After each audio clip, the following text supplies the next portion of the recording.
علیکم راہل بھائی۔ وعلیکم السلام خوش نصیب بھائی۔ کیا راہل بھائی اتنے دیر سے گھر میں کیا کر رہے تھے؟ مشین لگایا تھا، کپڑے دھو رہا تھا۔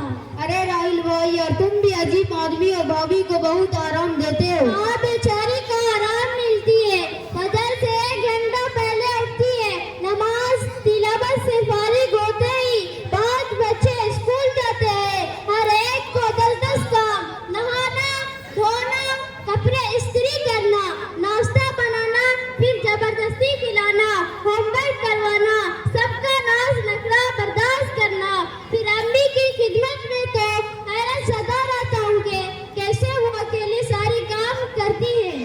اسی لیے کپڑے تم دھونے لگے۔ میں تو ایک کام نہیں کرتا، چاہے کچھ ہو جائے، ہم جو تو جس کا کام ہے وہی کرے۔ ہم تو اسے ادب کے خلاف سمجھتا ہوں، حالانکہ وہ بہت منع کرتی ہے، مجھے دیکھا نہیں جاتا۔ مجھے تو ماشاءاللہ روٹی بھی اچھے بنانے آتی ہے۔ چند روز پہلے 4-5 مہمان آ گئے، روٹی اور شاہی ٹکڑا میں نے ہی بنایا تھا۔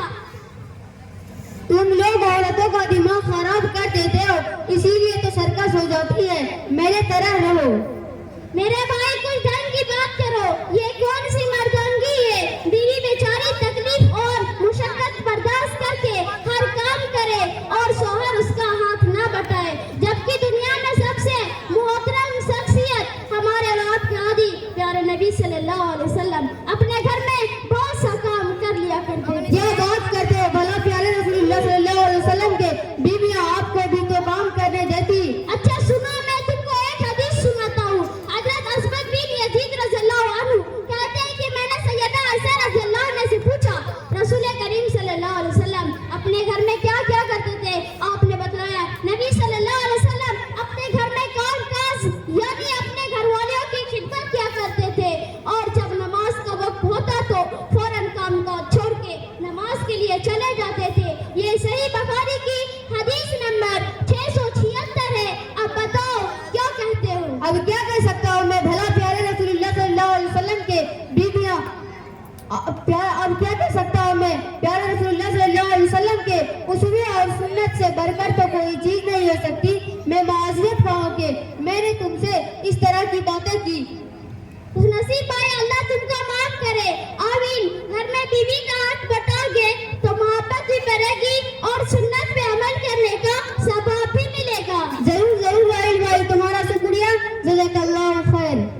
السلام علیکم۔ وعلیکم السلام۔ ماشاء اللہ، جزاک اللہ، بہترین عنوان ہے۔ آج کل صحیح معنوں میں اگر شوہر اپنے بیوی کے کام میں ہاتھ بٹائے تو کہتے ہیں کہ یہ جو بیوی کا غلام بن گیا ہے نا۔